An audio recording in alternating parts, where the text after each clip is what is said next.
Well, welcome to the yesHEis podcast. It's so good to have you guys here. Come on now. So excited. It is once again an awesome day in the house of the pod. Wow. I just came up with that then, but the house of the pod. Yeah. It feels I'm like here with Sam. Yeah. Sorry, I cut you off. Yeah, I'm just picturing like Game of Thrones, House of the Dragon, all that sort of stuff. Like House of the pod. Yeah. House of the pod has a good ring to it. I like it. It does. It has a very good ring.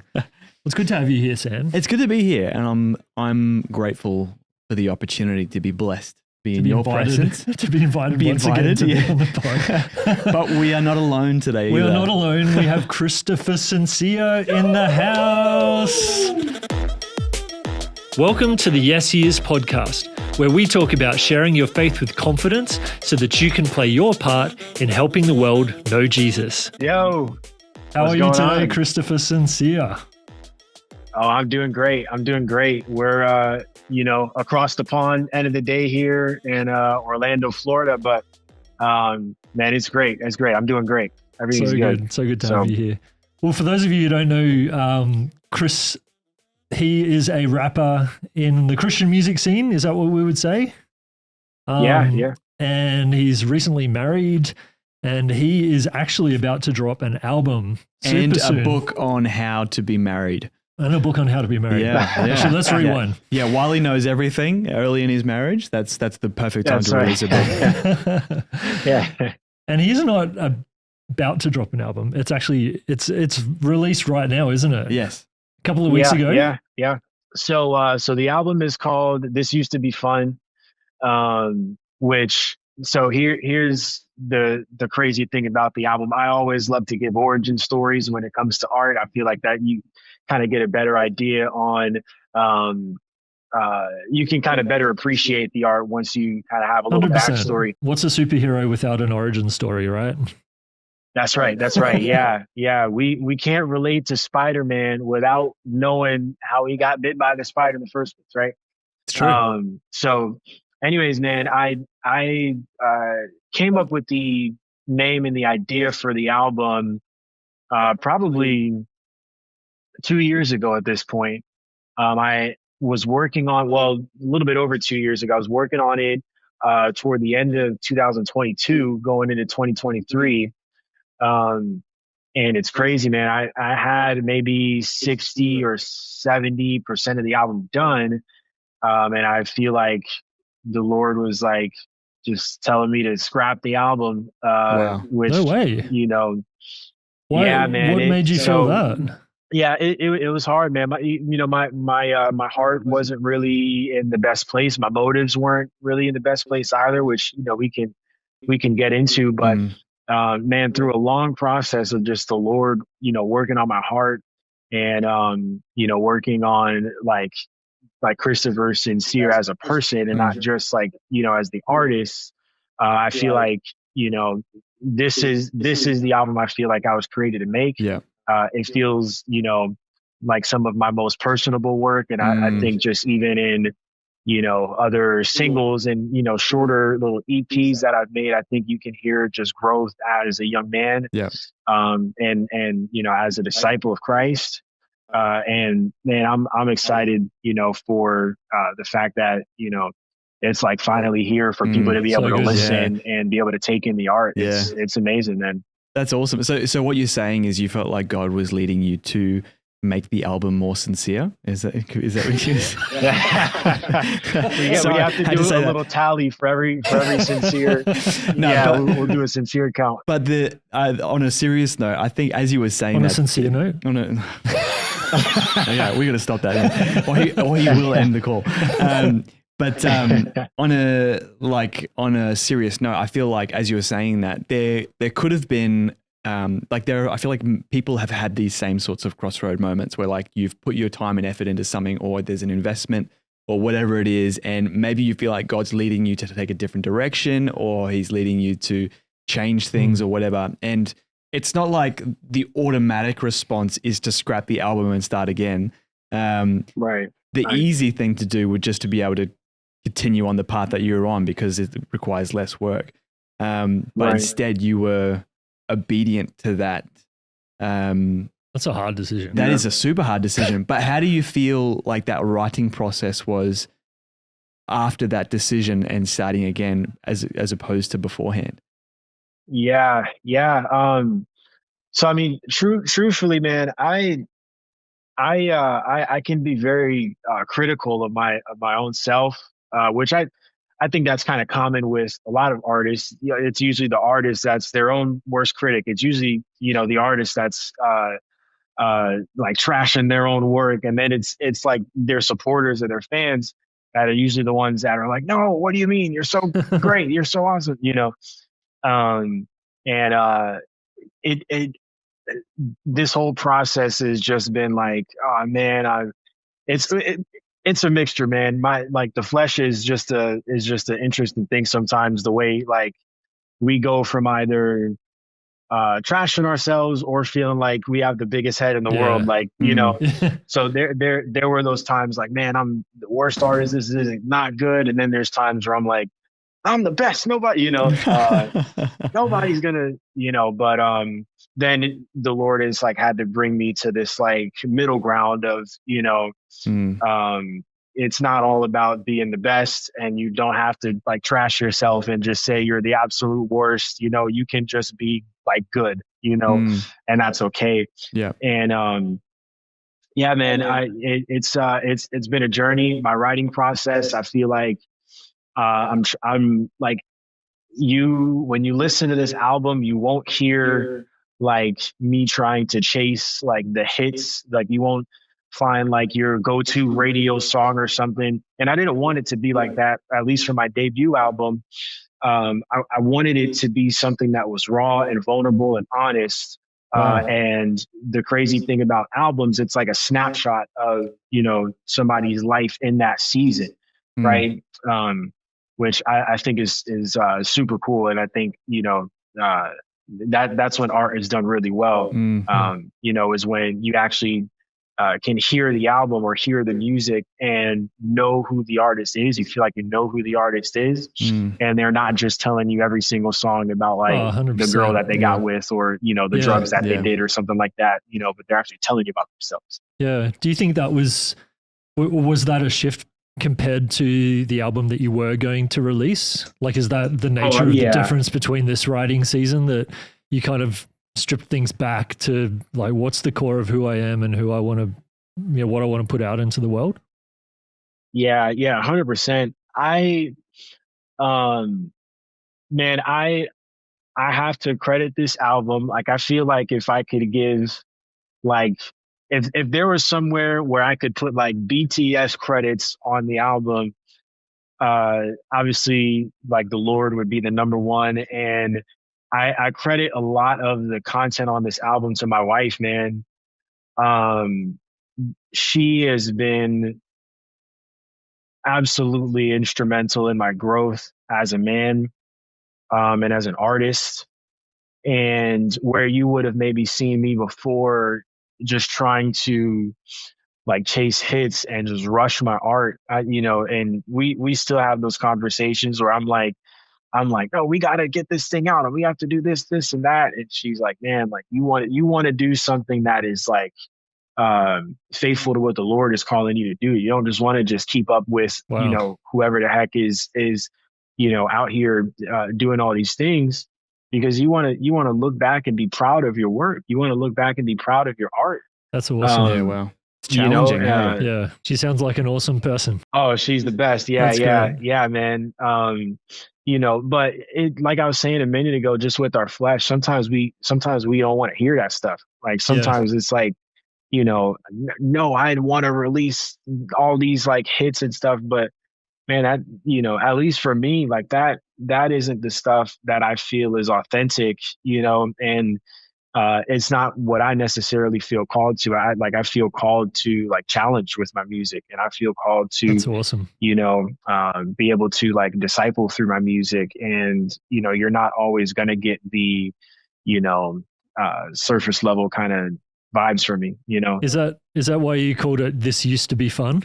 Because I can imagine that it's fun chasing the hits. It's fun, you know, doing what, you know, everyone else wants you to do, but to actually like do the work of peeling back the layers and being vulnerable.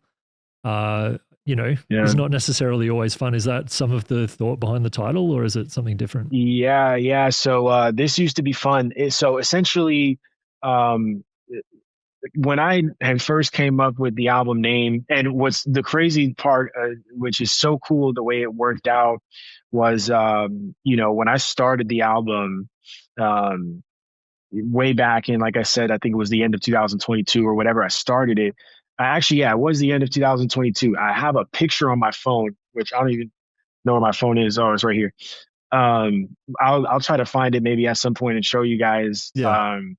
But I have a picture where I drew the cover, like the cover that you guys see now with the blue sky and all that stuff. Yeah. I had like a rough sketch of it from way back then, and I was like, this needs to be the cover. Wow. Because I wanted it to be, the cover is symbolic of me. You've got this like beautiful house on the cover, this like big colorful house, right? And you see these like subtle cracks in the mirrors and these like chips on the house and whatnot. Right. And it's sitting on this house, but it's this like broken house. And then I'm just like, I'm out of here. I'm floating away, Yeah.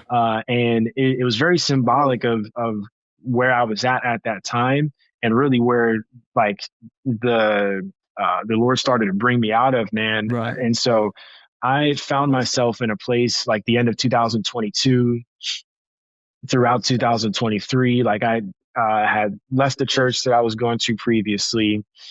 And it was challenging for me, man. Like I hate to use the word like deconstruction, because I don't know that it was entirely that. And I feel like that word can kind of have some negative connotation to it sometimes. Yeah. But in a lot of ways, I started to ask myself, man, like, is what I'm seeing in my own walk, in my own walk with the Lord, and my local community, is what I'm seeing congruent with what I am seeing in the scriptures? And man, it was hard. It was hard, man. Throughout 2023 and really going into 2024, excuse me. That's when I started, going to therapy and started to, see my counselor, and man, it's like when you strip back every part of yourself, and, there was a point where I had gotten off of social media for like several months, and you just like got to sit with yourself. And that's not always the easiest thing to do. That's not always the most fun thing to do, because when you are on your high horse on social media and everybody's telling you how great you are and how awesome you're doing and how, much you're blessing them with your music and stuff, it can kind of blind you from your own, frailties as a human being. Right. And, when you got to sit with yourself, it's hard, but it's necessary, So when I say this used to be fun, like, I mean, man, there was a point in my walk where I kind of was oblivious to like some of the junk that was on the inside of me, and there was some bliss in that, even whether it be spiritually or mentally or emotionally, there's some bliss in not knowing everything, Right. But with me coming to know more about myself and really step deeper into my relationship with the Lord, it's in this place where like I feel like it's fun again. Okay. That's great. So yeah. I know that was a super long. No, that's great. Answer, I can see that. And if you're on Spotify, which you should be, or wherever you stream music, and you type in Christopher Syncere, "This Used to Be Fun," you'll see the album artwork. And I'm looking at it here, and it's a beautiful picture of that, like, a beautiful mansion that maybe used to be beautiful and used to be your safe place. But, if it's not a healthy place, or it's not reality, and you're using it, to escape or whatever, that's when the cracks, I guess, start to appear in that. And whether that's an institution or a church, or even your own picture of yourself, cracks start to form. And it's like, well, we have to come face to face with Jesus and just go, hey, I trust you. This is going to be scary, but I need to look inside myself and find the truth of who I am in you. Yeah. The truth of who you are, you know, as you redeem me and make me into a new creature. It's beautiful, man. I love that. Yeah. Just to sorry, if I could just speak to that, the picture itself, I actually quite like, because it's like it gives this vibe of, and obviously the album, the content of the album is the important thing, but the album artwork itself kind of gives me this picture of, there was a place that used to be our place of refuge, or this old place where we used to find security and protection or whatever, but then there's like a new place that you're shedding the old and stepping into a new thing. And like, even just listening, like as we were just listening before, some of the lyrics on the album as well, and just hearing the authentic heart that you have, and just being real on it, like it's cool to hear some of that coming from you. And I think that picture is a good reflection of lyrically what you are trying to portray in this album as well, which is pretty cool. Yes, obviously, I appreciate that. That's a real, like Sam was just saying, that's obviously what you're trying to do with your music. You know, you're not just a rapper, you're a Christian and a rapper, and you're right. and you're really trying to integrate those two things, and you are integrating those two things. I'm interested again just to explore more into the origin story. Like, could you paint a picture of like, how did you get into rap? Have you always rapped about your faith? Have you always been a Christian? Let's just spend a little bit of time just sort of painting that picture. Yeah. Hey guys, it's Tim here. I just wanted to jump in here and encourage you guys to like, subscribe, and comment. We are not building a channel, we are building a movement, and we really value all the input you guys bring. So let's get back to the episode. I didn't start walking with the Lord until I was like 15 years old. I didn't grow up in a Christian home. You know, my mom was pregnant with my sister in high school. And so, you know, she was a very young mom. She like gave birth after, you know, she that December after she graduated. So, you know, she was a 18-year-old, you know, mom. And, you know, my sister's dad ended up like, you know, going to prison and spending some time, you know, in prison growing up. And then my mom had me a couple of years later. She had me when she was 21, and her and my dad had gotten married. And by the time I was, you know, 3, maybe 4 years old, they got divorced. And so I grew up in a home with just my mom. Yeah, wow. You know, and you know, I don't know what it's like, you know, in Australia, but unfortunately, in America, especially just in like the Black community, that's pretty typical. Is to see dads that aren't around. And it sucks, man. It's hard, like not having, you know, a dad in the home, and especially not being raised in a Christian home.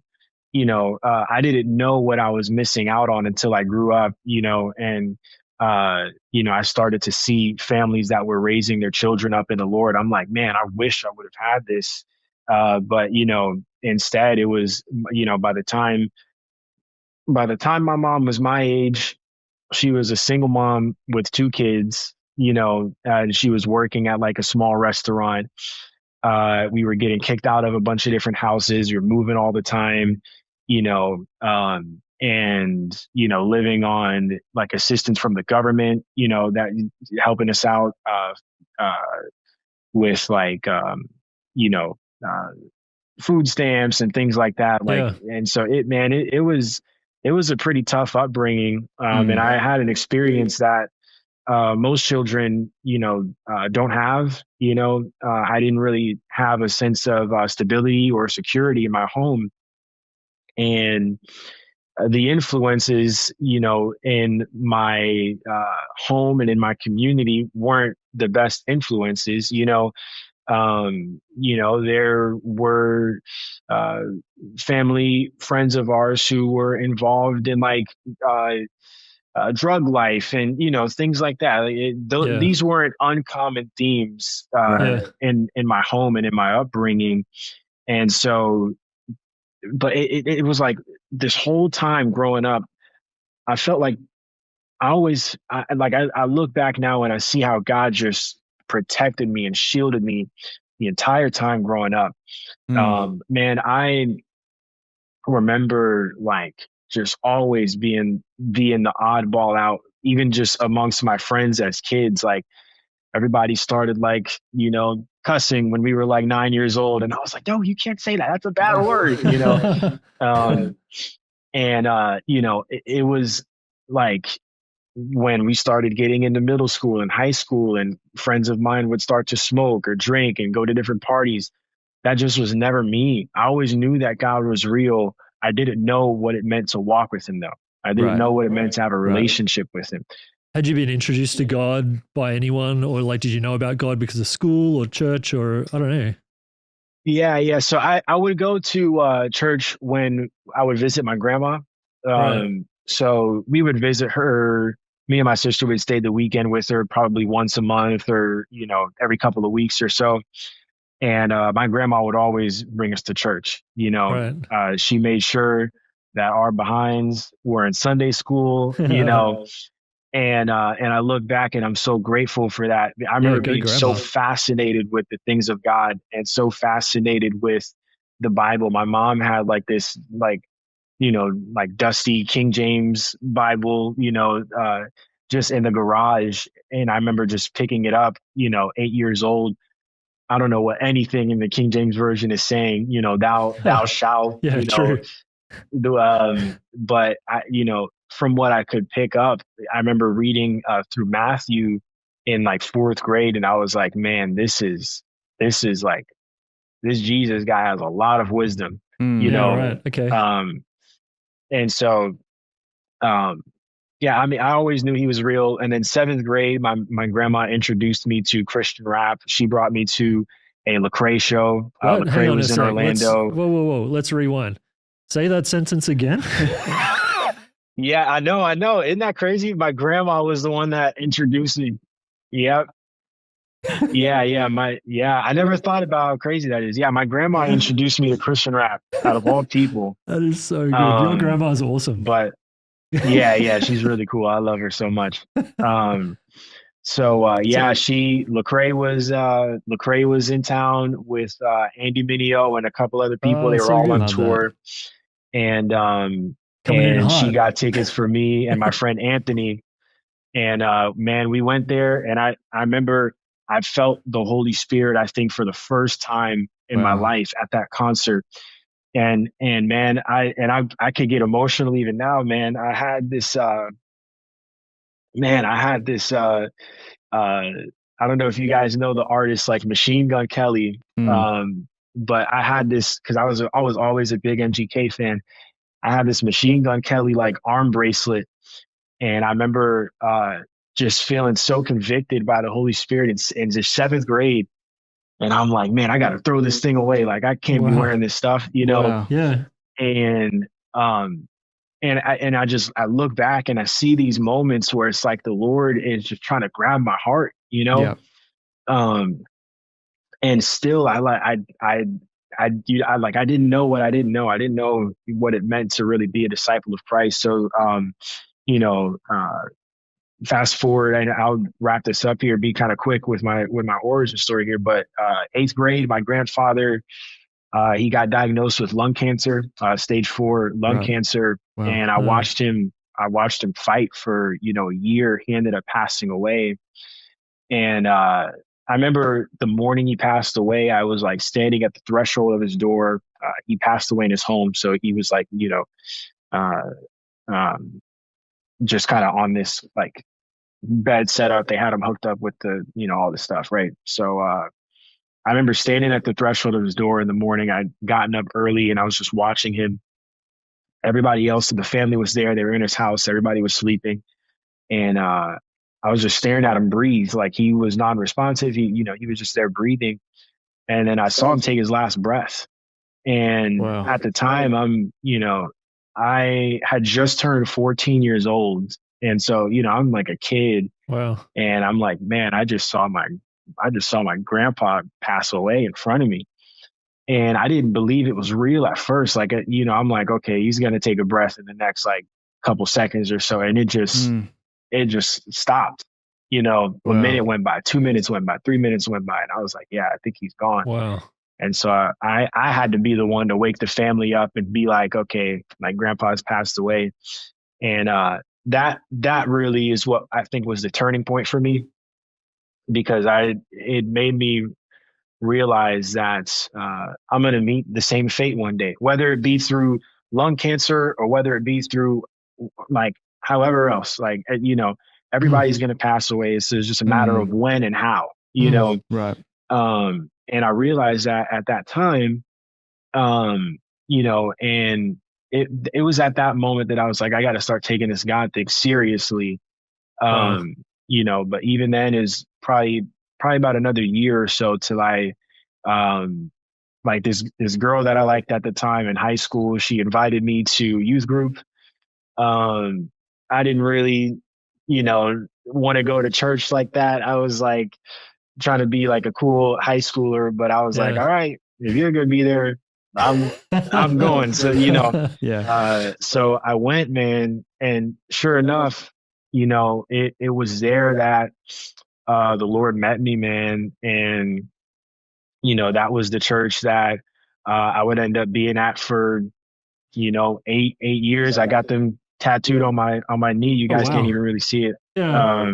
Wait, you got the church's name, or you have your church's name tattooed on your knee? Yeah, shout out. Here, I'll show you. It's like all right, on the same mainstream where that was the youth group I was in. No way. That's awesome. That's awesome. And so that's where, man, that's the youth group I was in. That's where I met my wife. Like, and God changed my life there, man. God changed my life there, and so yeah. And then here we are now. So at what point in the journey, obviously you went to a Lecrae concert, was rap a part of your life? I mean, obviously listening to it, but maybe like when did you start, thinking that was a creative expression for yourself? And how did your faith sort of start to come into that? Yeah. Well, I'd been making songs since I was in like fourth grade. I always loved music.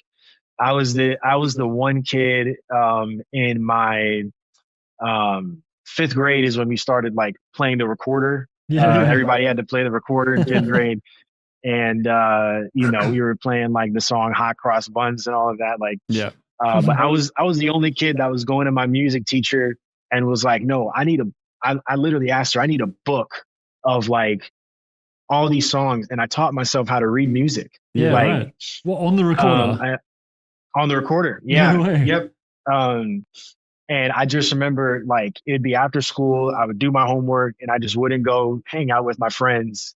And it was just, okay, okay, that sounds right. Okay. And I taught myself. That is awesome. I fully expected you to say, I went back to my music teacher. I'm like, are you serious? A recorder? Like, I need like a drum machine. Like, give me an 808 or something. No. Yeah, it all started with the recorder and just my love for Disney Channel. That is so awesome. It's awesome, but also not very cool. Yeah, no, it's so not cool at all. I've always been like a nerd, man. Like, I'm like the most rapper you'll probably ever meet. But yeah, that was kind of the start of everything, was back then. But it wasn't until, I started actually walking with the Lord. So, this is 15 years old that I said, man, I want to start seeing what it looks like to make music, for God, rather than just, for myself or, I didn't want to rap about stuff that I wasn't really living. Right. And so, yeah, that's when that started. And it was a long journey, it's just like trial after trial. I remember my senior year of high school, I got my first job working at a fast food restaurant.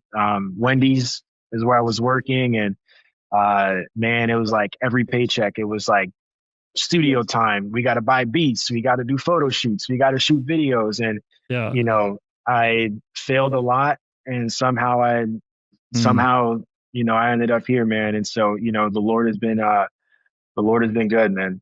Do you feel like that's such an incredible story? Do you feel like there was an element of that like looking back, that God was, I guess, like he had given you some sort of a burning desire, a conviction within you to pursue this for him? Or was this just, or like, I guess maybe you asked this earlier, but like at what point did God come into the picture? And then in retrospect, do you feel like maybe God was in the picture driving you to pursue this music earlier than you think he was? Yeah, that's a good question, man. I 100% think so. Even as you asked that, I just was reminded of a memory from like, I want to say 6th grade. Me and my friend Kenneth, I, Shout out to you know, Kenneth. Hey, Kenneth. I was yeah, shout out to Kenneth. I was on the school bus with him, and I remember telling him I wanted to make this album, which, you know, I was 6th grade. I had like no recording equipment or anything. You know, but I'm like, I'm going to make this album one day. But even then, I wasn't walking with the Lord. Like, I had never really gotten involved in a church or anything. But I remember telling him, I was like, I want to be like, I told him, I was like, I want to be this artist. And then on the last song of all my albums, I want to make like a gospel song, you know.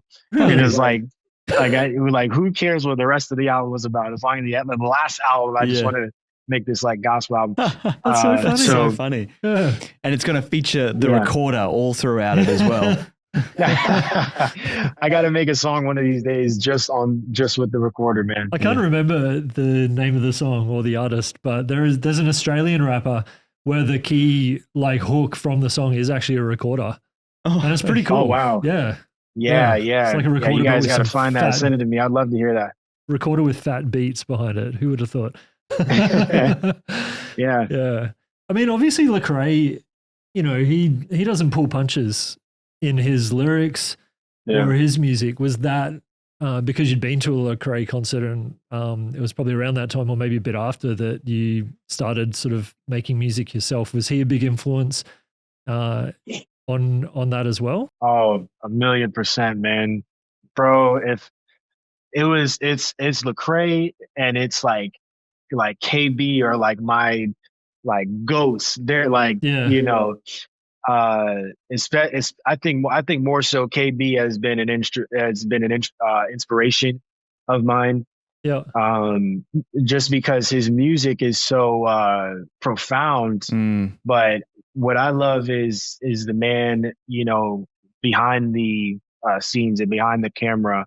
Right. And I'm only maybe thinking that because I've had a few opportunities to see the man behind the camera, and not, you know, I haven't really been able to do that with Lecrae just yet. But, you know, I remember a time, you know, going and spending the day at like KB's studio / office / warehouse. Like, he runs this whole operation in this kind of warehouse that he has. The studio's there, his clothing brand, everything's there. His podcast studio's there. Everything is in the one warehouse. And I'd spent the day there. And when I first got there, he wasn't there. It was like a couple of other people, his producer and whatnot. But when I first got there, man, I remember when he got there, like, he had just he's like super sweaty. He had just came from the gym, like, you know, and he just starts shaking hands with everybody and saying hi to everybody.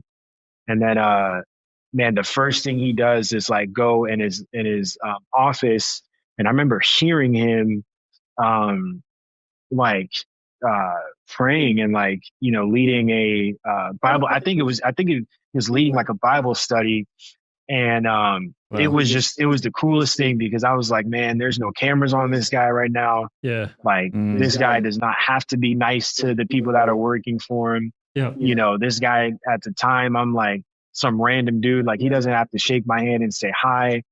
And it showed me his character, and I was like, man, I want to be that. I want to be like that type of dude. Yeah, you know, so KB definitely, he's the GOAT. these guys have had like a huge influence on you, and obviously instrumental in you, finding Jesus and coming to faith yourself. Fast forward to now, you're an artist, you're releasing music. Like how have you seen your music, affect non-Christians? What are the stories? Yeah, man, the Lord has been so good, bro. So before I started to go viral, before there was ever, the listeners, and before I was traveling, man, back in the day, this is like 2019, like before COVID, The glory my days uncle, before COVID. yeah, before the world shut down, man.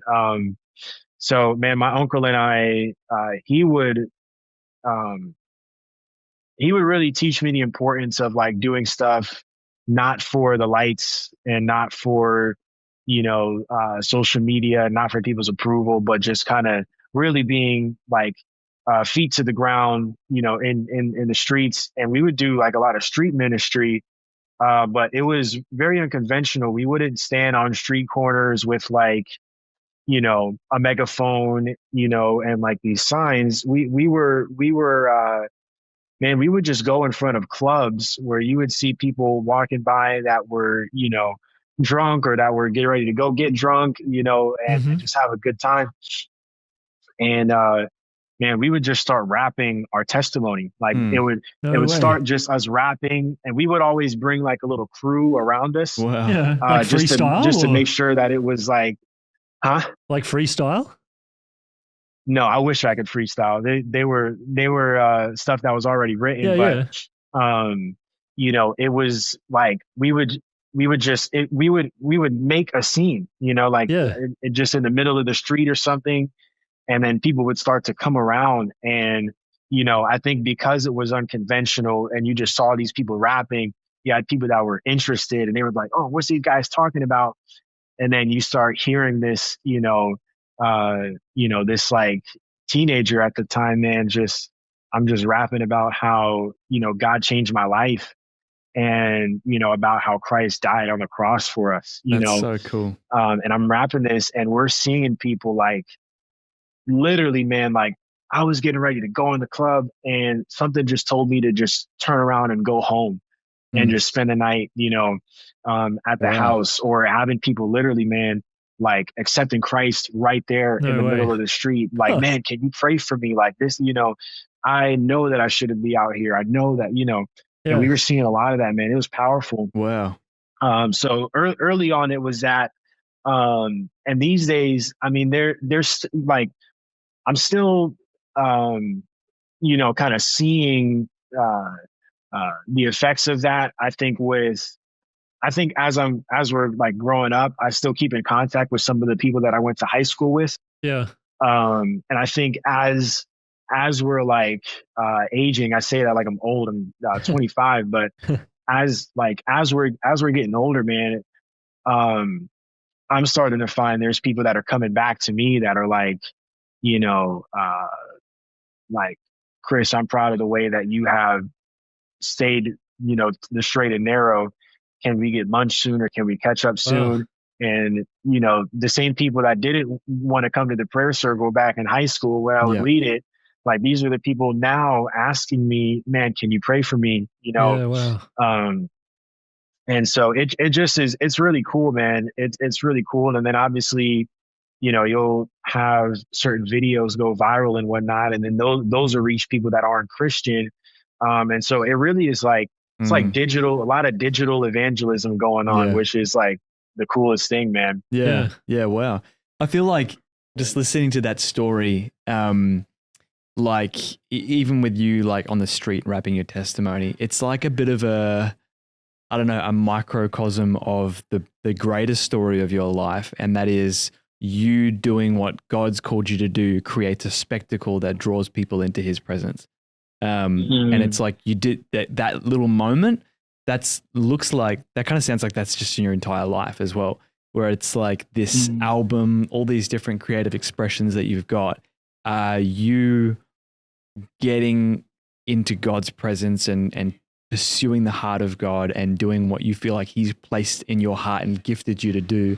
And as you're doing that, it's creating this, like it's drawing people into like even just question and ask and like, you know, ask questions about faith and that sort of thing, which I think is awesome. And I don't think that's limited to creative people either. Yeah. Like that's not I don't think that's a unique, like for you to be able to do that, I think that takes courage and that takes faith. And I think that like it applies to the people that are listening to the podcast as well, that when you are just doing what you feel like God's called you to do and being who He's called you to be and being confident in that, I feel like that just creates an opportunity and a spectacle that people are drawn to and they want to know more about that. Because I think when you are confident in that, like people just want to be part of that and they want to know your story. And that's the moments that we get to share. It's not me, it's all Jesus. Like that sounds exactly like what's happening in your story as well. Can I just draw something else to add on that is like that doing, you know, you just said the Chris was like doing just what he was called to do. Even the picture of you rapping on the sidewalk adds this next layer for me. And this is honestly challenging to me personally, because sometimes in my mind, I'm like, I'm a musician as well, but I'm like, well, I need to start an Instagram for this music project, or I need to record an album before I can use it to share my faith or to bring a message that I'd love to bring, which you are doing. You have an album, you've recorded things, you've, you know, got the but the it didn't start there though. Yeah, but that's right. It's just like, regardless of all of that can still be done on the street corner, just bringing your testimony in a rap. And I love the authenticity of that. And I can do that today, nature. Yeah, it doesn't have to be a street corner, but but the idea is it remains the same. Yeah, but it's accessible. Yes, you know, you can do it today. Yeah, and you don't need, you know, to have something official. Like I think that's the subtext of social media and all these tools and platforms. There's nothing wrong with them. They're great. They can be used for great things. But sometimes they can also be a barrier to be like, oh, I need to be at this level before I can have an impact. Yeah, that's real, man. It's crazy to me because it's like I don't know what it is about social media, but I feel like it definitely, like, it has us all thinking we got to be like all the way up here before we matter, you know? And man, I still wrestle with that. Like it's wild, man. There's always going to be somebody more successful. There's always going to be somebody bigger. And so it's just crazy. Like there was a time where I, you know, hoped and prayed of being where I'm at now. And then now I'm here and it's like, man, I won't matter until I'm up here, you know? Because looking at your, and then I don't want to press any buttons for you here. I'm looking at your Christopher Syncere Instagram, and you know you're on 49.9K, man. 49.9K, 49.9K. Like so man. Close to that 50. But that's the thing, right? Like you can be like, oh, I just got to get to 50. I can't wait till I get to 60. Can't wait till I get to 100. Yeah. But you know, as an encouragement, let's flip that. You know, think of yourself in a room with 49.9K people.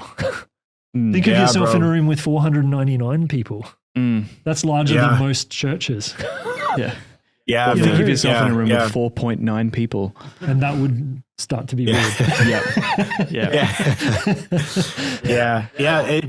It's crazy, man. Like, you know, like I said, I remember being here, wishing I could be here. Like, and then it's like you get there, then you want to be up here. And then I'm sure the people that are up here are looking at the people that are up here and they're like, man, I'm not content with where I'm at. I want to be where you're at. And it's always going to be this thing that the most important thing is that we are, and I'm learning this, I'm speaking to myself here too, man. The most important thing is that we are faithful to what the Lord is calling us to do. You know, and I would just say that to anybody like listening to this. It doesn't matter if you have, you know, 400 followers or if you have 49.9, you know, K, like it doesn't matter, man. Like, and you know why it doesn't matter? C.S. Lewis, which is like this, he's an amazing, author and just a brilliant mind. C.S. Lewis talks about in one of his books. I remember reading it, and I started to cry as I read it. I took a picture of the page and I sent it to my wife. But he essentially was talking about this woman, and you guys might have. I don't know if you guys read a lot of like C.S. Lewis. He was talking about this woman who he was painting this woman in heaven. And saying that she was held in like great esteem, that a bunch of the children in heaven were running up to her. And you saw that she had like all this influence. And you asked somebody that was asking, I think the way he put it was, you had somebody that was asking about this woman that he's writing about and saying, who is this woman? Was she somebody that was famous on earth? Was she somebody that was, held in high esteem? And the dude that was talking to the person was asking, he goes, no, this lady was never famous. This lady was never known by anybody, but every child that came up to her, she loved on. Every animal that she saw that was hungry, she fed, and she made sure that they had food. And that's what the Lord cares about. Yeah. Like, and so she never, and he said, he was like, she never had children of her own, but every child that came up to her, she treated as her own. Right. That's how he was saying. Beautiful. And, I think that the Lord would like much rather have us just be faithful no matter where we're at than wait to be faithful unless we get to where we want to be. Yeah. So that's so 100%. good. Have you ever wanted to share your faith but felt unsure of what to say? Maybe you've hesitated, wondering if you'll have the right words or even if the conversation might be awkward. Well, that's where the yesHEis app comes in. The yesHEis app helps you to share your faith with confidence, and it's packed with practical tools and resources to help make sharing Jesus a natural part of everyday life. When you step out and share your faith, you can even log your actions and see them light up a world map alongside others around the world that are sharing their faith too. So if you're looking for a simple way to step out and make a difference, download the yesHEis app today. It's free, it's simple, and will encourage you to share Jesus with confidence. Now, back to the show. Switching gears, before we started recording, you were talking about just the beauty and what resonates inside of you with creating music, creating an album, and the nature with which you feel like you're sort of participating in the created order. Yeah. Can you talk a little bit about that?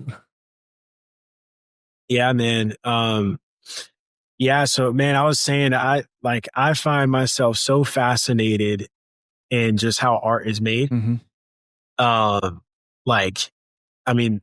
Literally, bro, everything that we look at, everything that we see, everything that we consume, everything that we read, like this is stuff that originally was just in somebody's mind.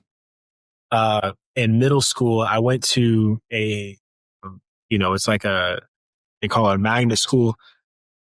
It's like a magnet program. Essentially, there are these like advanced classes, and they specialize in a certain category. So, you'll have, I forget even what the other categories, what the other schools specialized in, middle schools. But the middle school I went to, it focused on math, science, and technology. They had me like making robots in 8th grade. Wow. Like it was crazy, man. It's cool. And then I was like, I'm doing music. I forget all the big brain stuff. Man, I remember, that was middle school, and I wanted to work for Universal Studios. That was always like my big dream as a kid. And I still to this day watch like, how rides are made. I don't know if you guys keep up a ton with like the parks and whatnot. But they're getting ready to open up a new theme park. I've been watching the entire thing, the entire construction of it, So how the rides are making. Wow. Like I'm a nerd with that stuff, man. I always theme park side of things, not the production studios and I wanted to design like roller coasters, man. Wow, like, I remember, so good. But I remember I don't know as much a kid, I used to about roller coasters. I do read Roller Coaster Daily, but apart from that, I don't really know much about theme parks and that sort of stuff. But that's a pretty unique dream, though, which is pretty cool. Yeah, man. I was a nerd. I still am. But it just was. I was fascinated with this idea of like making something that other people can enjoy, and it just started in your mind, right? Like, like when Walt Disney made Disney World, there was no such like that had never existed on that scale before. You had amusement parks, but he said, what would we do if we made? There's a difference between like an amusement park and a theme park. Like he goes, what would this look like if we made an amusement park, but it was themed with all these characters that I made, like the Mickey Mouses and the Goofies and the Donald Ducks of the world. Like, what would it look like if we put this all in one giant amusement park? And so he bought up all this land in Florida and he built it from the ground up, and it started in his mind. And that's so fascinating. And every piece of music that we've ever heard, this is stuff that started in people's minds. And it shows how we are a reflection. Like, this is not, we can't take any of the credit for this stuff. We can't, take any of the glory for the things that this world has created. We are literally being a reflection of the Lord. The Lord, like, he said, let there be light. Think about that, man. Like, I don't ever want to lose our wonder of God. I don't ever want to lose how like just unfathomable that I can't even. God was like, let there be light, and then there's just light. It's pretty wild to think about, because like no one had turned the switch on before that point, and so the concept of light hadn't been invented. There was no Thomas Edison to be like, this is how the light is going to work. Like, God was like, let there be light. And there was light. God said, he started to, form the waters, and he started to form the trees. And, when we are creating, we're being a reflection of who, the Lord has always been since the beginning of time, And I think that's beautiful, man. And it's an honor to be able to reflect him. And, even just going back to like some of the stuff I was saying about, and I'm thinking this right now, I've never had this like thought before. This is something I'm even thinking about like as I'm speaking right now. But just like reflecting on growing up without a dad, I always felt like I didn't belong. I always felt like I didn't like belong to anybody. And when I would hear people talk about, man, I'm so proud of being my dad's son, or I'm so proud to belong to my dad. I never felt that. But I think being able to create and being able to be a reflection of my Father in heaven is the greatest honor of my life, man. Right. Wow. I, growing up, always wanted to have a dad that I could look to and be like, I'm proud to be your son. I am proud to look like you. I look like my dad, like, just physically our face and stuff. Like, I never felt that, but I feel that in a spiritual sense. Like, I am so honored to not just through my creativity. I think God cares far more about like my life outside of music than just my art, but, in my creativity and in the way that I love others and in the way that I treat others, like, and it's an honor to be a reflection of my Father. Wow. That's amazing. So, I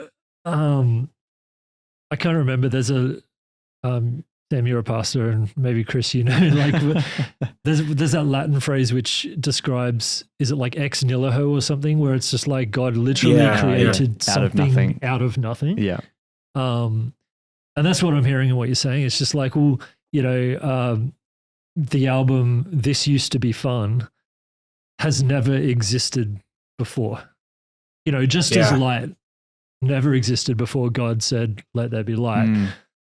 Yeah. The album This Used to Be Fun didn't exist before you created it. And you're creating it with the tools and with the raw materials that God has already created. But I think that's how he participates with us as his children, is he's like, he loves seeing something that never happened before come out of Christopher Syncere. Yeah. And in the same way, you're right. Like, for the average person, it may not be a rap album. It may be something that people never see, like that lady you were describing in heaven. But which is better? Well, neither is better than each other, because both of them didn't exist before that person did that thing. Yeah, that's right. And even thinking of light, the thing that popped into my head was Jesus talking about salt and light.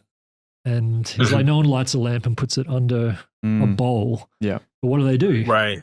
They light the lamp and they put it on the stand. And I've only recently been, something stood out to me in that verse that had never stood out to me before, which was the very end, because it's, you put the lamp on the stand so that it gives light to everyone in the house, which is beautiful. It's not everyone in the world. Christopher Syncere is putting his lamp on the stand, and on Instagram it's hitting 49.9K people. And that's fine. The lady put her lamp on the stand, and it hit every child that came into her presence. Yeah. We're called to what we're called to, but it's when people see that lamp that they give praise to their Father in heaven. Yeah. And so that's where I love what you're doing. It's like, whether it's purposefully evangelistic or purposefully just glorifying Father in heaven, people will see it and they'll do the same. Yeah. They'll see the lamp, they'll be like, man, God is good. It says in Romans, people just look at creation and go, wow, there must be a God, and that's what we're doing. 100%. Yeah. And I think, like, even to like a thought on the same idea, but from a different angle, is like, I feel like you don't have to be musical or have a design eye in order to express that creativity that God's seeded in your heart. Like what you were saying, you are made in the image of God, and God is a creative God. And so if we're made in the image of God, no matter where you fall on the creativity spectrum, there is a level of creativity that God seeded in you to be able to express in your world. 100%. And when you are exercising your creativity in whatever sphere that you're in, whatever that looks like, that is, like, to tie in with what you were saying, that is being a light in your environment. Like, when you are, whatever that looks like, in the tech world, in the music world, in the design world, in your family, like on your street, whatever sphere that you're in, God's like, for every one of our listeners, and I say everyone intentionally, you are made in the image of God. You have, to be cheesy, you have a spark, you have a creative edge. You have something on the inside that God's birthed there, and he's like, sometimes it's just meeting the right people and getting into his presence and getting a right word with him to activate that thing. But there's something there that he wants to use and speak through you and impact this world to draw them to the heart of the Father. And so I think that's like a similar thing to what you were saying, but from that different angle as well. Yeah, that's good stuff. So the challenge, I think, if you're listening today to the podcast, would be on that ex nihilo theme, I think, is what's the thing that God has put on your heart that you can bring something out of nothing? What's your edge? And just take the courage to lean into that, right? The heart of however you pronounce it, ex nihilo or something like that, is that we like, from a spiritual standpoint, we cannot, but we can create. And I think that's the challenge, is what, like, what is it that God seeded within you that you can use to create and bring glory to God? Yeah. Whatever that is. Yeah. 100%. Yeah. And just to add to that, because, I there may be people out there that are like, man, well, I don't have any, talents. Like I'm not musical, right? I can't dance, or I can't, draw, so you like, if you're listening to this and you might not find yourself gifted in the arts, my wife is an amazing example of somebody that might not have all the talents in the world, but is still great at creating. What is she great at creating? Well, she's a counselor. She's great at creating a safe space for, young people to be able to come in and be able to, experience the peace of the Holy Spirit through the work that she's doing. And so it might not be, are you creating something artsy, but like, what can you create, that will draw people to the Lord? What can you bring to the table that will draw people to the Lord? And allow people to be in a place where they can encounter him, That's awesome. That's a great example. Good. I love that. Yeah. Yeah. So good. Yeah.